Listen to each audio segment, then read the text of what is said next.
Well, just for everyone knows Guy Kawasaki. He doesn't need an introduction. He's one, I would say, who created, expanded the world of evangelists around the world. He worked for Macintosh, but I think most important, he has one of his latest books is Wise Guy, and I'm sure he will be able to share a few words about it. And most important is he's the chief evangelist at Canva, board member at Cheesy, and brand ambassador at Mercedes. I love it. I love it. It's not just digital now; it's becoming like hard stuff. Guy Kawasaki, thank you for being here in the show. Thank you. Thank you. It's a pleasure. I just would like all this love and that you're transmitting. Where this come from? Is it because where you coming from, and where these core values coming from?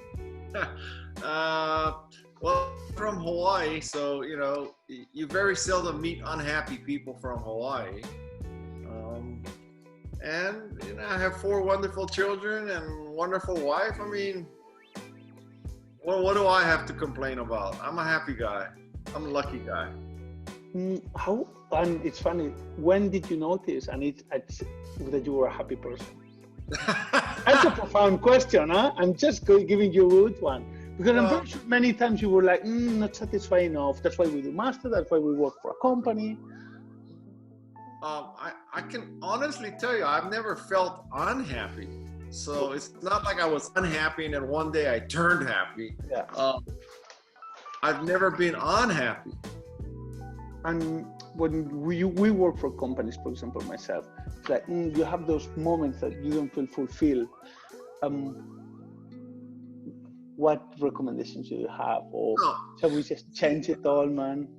I've been fortunate. So first of all, I work for Apple twice, right? So that's like working at Disneyland and getting paid.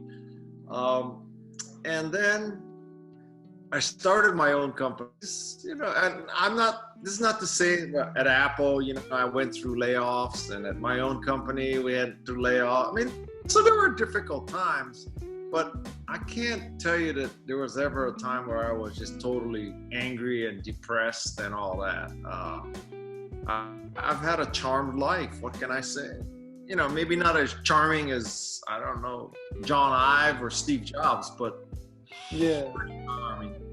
It's funny that you say that, because I haven't been so lucky as you.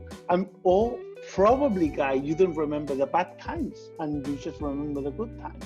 Because getting layoff from some companies, you can make like very big stress on anyone. Yeah, I think a lot of it is, my advice is try not to let the external factors determine whether you're happy or not. It should come internally. So, I don't know, what can I say? Well, I love it. And is it external? That comes a lot from Oponopono, isn't it? From what? Oponopono? What the heck is Oponopono? I'll share with you. It's something that it's like. I'll share with you on a personal level. Is it surfing helping you like to relax a lot and a personal life as well? Well, I mean, I've surfed for about 4 years, and surfing has definitely changed my life. I just love to surf. But before that, I played ice hockey, and I played ice hockey for about 14 years, and I just loved ice hockey. So, I don't work for a large company in the sense that I go in every day and supervise people, or I am supervised. I speak all over the world when I want, where I want. And when I'm not traveling for speaking, I'm at home with my family and surfing. So, life is good. That sounds anyone's dream, isn't it?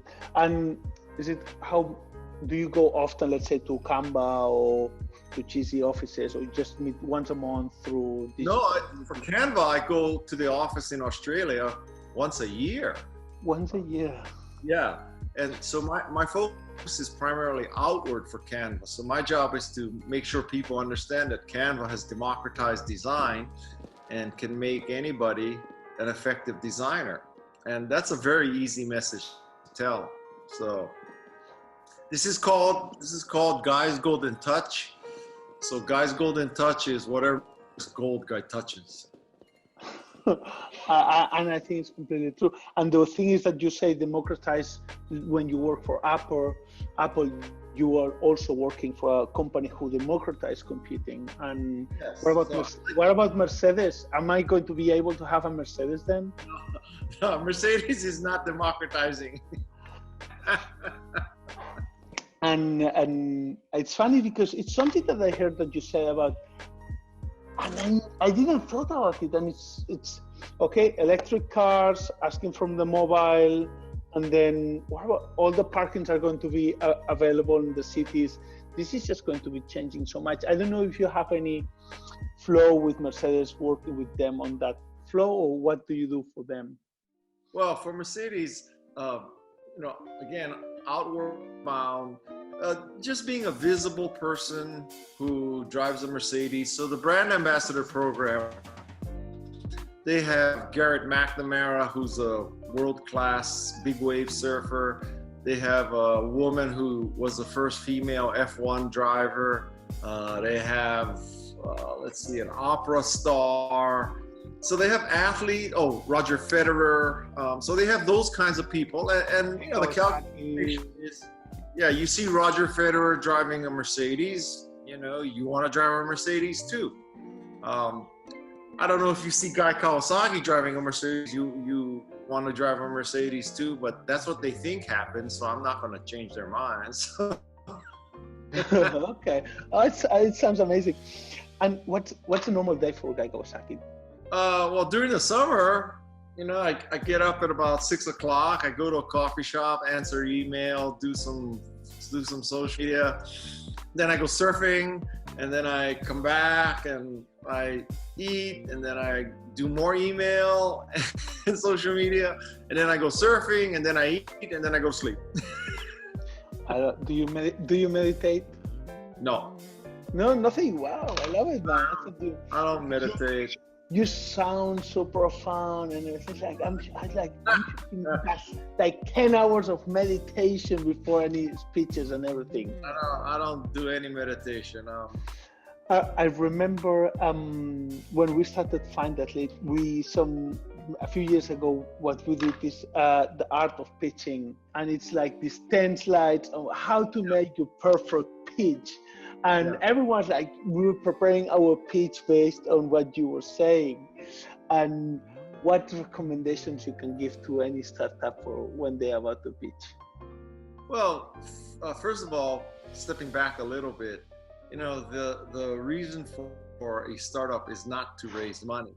The reason for a startup is to make customers. And in order to make customers, you need funding. So a pitch and funding is a means to an end. It's not the end in itself. Startups, they get so focused on pitching that's all they can do. And they think that, once they are successful in pitching and raise money, that, the hard part is done. Actually, that's when the hard part starts. So again, remember that the goal is to make customers, not raise money. The second thing is, I think that people prioritize their companies wrong. The most important thing a startup can do is finish a prototype. Because without a prototype, you may be just a pitch. And while that may help you raise money, like I said, that's when the hard work begins. So focus on the prototype. It's all about shipping. And in a perfect world, you could bootstrap your company without raising money and ship. That would be even better. You talk, and I think the philosophy you have with Zappos, and you talk a lot about it, and it's building the trust. And if you can expand more on that, and sure. of Zappos. I think the most important lesson of Zappos is, what comes first? Customers trust you, so you trust the customers, or you trust the customers, so the customers trust you. And I think the answer is very obvious, that Zappos proves that the onus or the burden is upon the company. So the company has to trust its customers before the customers will trust its company. And that's just the order of things. So, you know, if you're waiting for the day where everybody trusts you so you can trust them, that day is not going to happen. You have to trust them first. It's such an effort, isn't it? It's getting out so far out of your comfort zone and putting your balls in their hand. It's like squeeze them if you want, isn't it? Well, I don't know if I would use that metaphor, but yeah, okay. It happens, you know. You just, and also I love the fact that you say vision and you put some examples, you know, like getting to retreat, the best CEOs or the board meetings go to like a 2 days just to make the vision of the company. How an amazing vision is provided, is made in any company. I think that the V word, vision. The statement, the vision, the statement. I think the vision word is probably overused. That, you know, people think that it's a matter of genius and, you know, it's some lightning bolt hits you from the sky. I think the better start for a company is you make a product that you want to use and come to find out other people want to use it too. Now, after you're successful, you can tell all the bullshit you want about how you had this grand vision and, you know, you saw the future and all that. But at the start of a company, you know, Steve and Woz tried to make an Apple I that they wanted to use, and Canva made a product so that they could create graphics more easily. And then, you know, if you're successful, then hey, hallelujah, say that you wanted to democratize computing or whatever. But for two guys in a garage, two gals in a garage, a guy and a gal in a garage, just finish the friggin' prototype, man. And, you know, nobody gives a shit about your vision. Just finish the prototype. I love it. And how much luck it's you talk a lot about luck and to be lucky. Is it lucky a part of anyone's success? Well, I mean, you know, luck very seldom comes to someone who hasn't finished a prototype. Let me just put it that way, right? So I'm not trying to say that your corporate strategy should be lucky, because that's not exactly actionable. But if you finish your prototype and you ship and you revise and you support your customers, guess what? Probably fortune will smile upon you. Yeah, and I love it. It's just make sure inspiration gets you working in a way, no? Pablo Picasso used to say. And in a way, it's like, make sure you're fucking working. If not, the luck is never going to come. Guy, a few people have asked us a question about how to treat competition. Shall we love them? Shall we hate them? Shall we copy? Shall we inspire? What recommendations do you have about it? You should do all of the above. I mean... Okay, what's first? Well, first of all, generally speaking, I think you should not acknowledge the competition publicly. That is... Wow, that's amazing. You know, you should not... If you're a car manufacturer, you don't say, okay, we want to, you know, destroy Mercedes, destroy Tesla, destroy BMW, destroy Porsche. Because I don't think that people get up in the morning who are buying a car saying, man, I want to help this manufacturer destroy BMW. You know, people want to get a great car. They don't want to have you destroy the competition.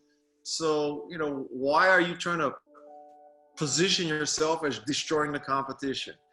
Having said that, I'm not saying you should be unaware of what the competition does. So, you know, you can want to destroy the competition. You just should not say that publicly. The real goal, if you know, let's say that you really wanted to destroy the competition. For some reason, that was your whole goal in life, which is pretty sad, but we won't go down that hole. Well, the best way to destroy your competition is to succeed.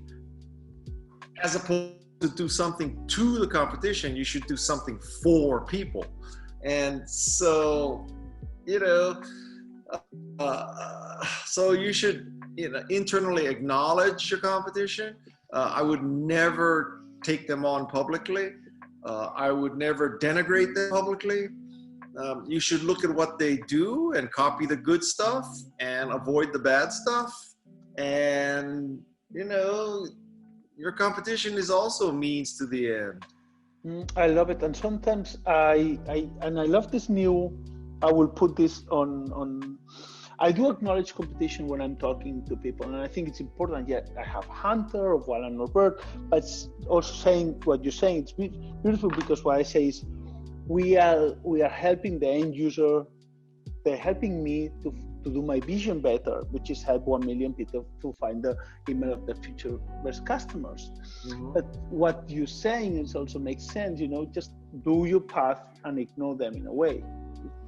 Yeah, well, I mean, you know, how often do you mention MailChimp? I mean, yeah, well, not more than that mine, you know, but sometimes I do it in a way of like, you know, guys, we're so good. I'm very happy to share my competitor because I'm just so amazing. You know, so that helps. You know, would you say you are on product? Would you say you are on marketing, or both together you are in the 360, or what you specialize? Me? Yes. I would say that I am a marketer, but the foundation is product. So I can market a good product. I cannot market crap. I mean, some people believe they are such great marketers, they could market crap. I am not one of those people, and I don't think it's possible. So, well, meaningful companies should be, is probably the best marketing, isn't it? Well, yeah. I mean, that's why Apple succeeds, right? Because it has great products. To me, saying you're a marketing company is a negative. It's because you sell crap? Yeah, I mean, in a way. This is called Guy's Golden Touch, and Guy's Golden Touch is whatever is gold I touch. That's very different than saying whatever I touch turns to gold. Oh, such a profound reflection. I need to read it a few times, man. And hopefully tonight I will understand and say, Guy, you were right, man. Just and I love it. You know what we do? One of the things that we say, FindThatLead sends, I would say sends emails, but what I say is like, and it's a little bit inspiration, you know. It's like, okay. Okay, what about, FindThatLead is a company that sends emails. It's like, fuck, that sounds so spammy. Let's say we sell to companies, we send emails with love. And we do try to send emails with love, with meaning, only B2B. And I think this is so important to be sharing this message, because once we do that, we believe it, we share, because anything that you can do can also make bad for yourself, you know. But in a way of, with you guys, email has helped us to reach you, and I think this is the beauty of it. I don't know what idea you have in that example, and if you have any example similar to this. An example of what? On companies who have turned something that could be listening wrong, like sending emails. A company who's built sending emails to a good example. Well, I mean, you know, you could make the case that Salesforce, which is CRM, is empowering people to be successful, right? And through CRM. So, you know, is it quote unquote just a database, or is it empowering people or empowering companies to succeed? And you could say that about Apple. You know, does Apple sell devices, or does Apple make you more creative and productive? And I think, you know, that's the way you should look at it. Yeah, it's a little bit, it's the why, no? What Simon Sinek talks a lot about, the why we're doing it. Well, I mean, yeah, but there are so many different whys, right? I mean, listen, not everybody is Mother Teresa and trying to make the world a better place. I mean, but I think it's a continuum. So at one end, you have investment bankers who just don't give a shit about anything except money. And at the other end, you have, these not-for-profits they should be saints. So I suggest you kind of be in the middle. I love it. And guys, just for running out, because I know you have surfing time and I don't want to take it out. And hopefully we'll get... Waves are calling me. Yeah, just to let everyone know, Guy has been probably the easiest person to reach, who's been on the show. He's been answering all the emails faster than I just like. It's just, first of all, thank you, because you are just an amazing person to interview, man. This is number one. And secondly, Guy, just to finish it up, two things. One book that you recommend, and one life hack that you recommend to the group. One book that I recommend is a book called If You Want to Write by Brenda Ueland, Ueland. It's a book for writers, but really you can substitute any creative endeavor for writing. So it's about releasing your inner writer, your inner entrepreneur, your inner email marketer, whatever. It's about creativity and overcoming doubt. So that's the book I would recommend. Life hack in any form of life. Whatever you decided, you throw it up there and we put it in our list. Okay, so when you have garlic and you want to get the outer shell off the garlic, you put the garlic cloves in a bowl, and then you hold a plate over the bowl and you shake it for about a minute, and then that outside shiny stuff will come off, and you're going to have perfect garlic cloves left after shaking it. I love it. I think that's one of the most easy actions to be. I love it, and I'm going to be sharing that one.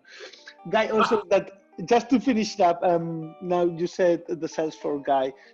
For the last 4 years, I've been sending an email to Mark Benioff saying, Mark, I hope one day you buy my company. Let's have coffee. And I've been saying just real love emails to him. I don't know if he read it. Never got an answer.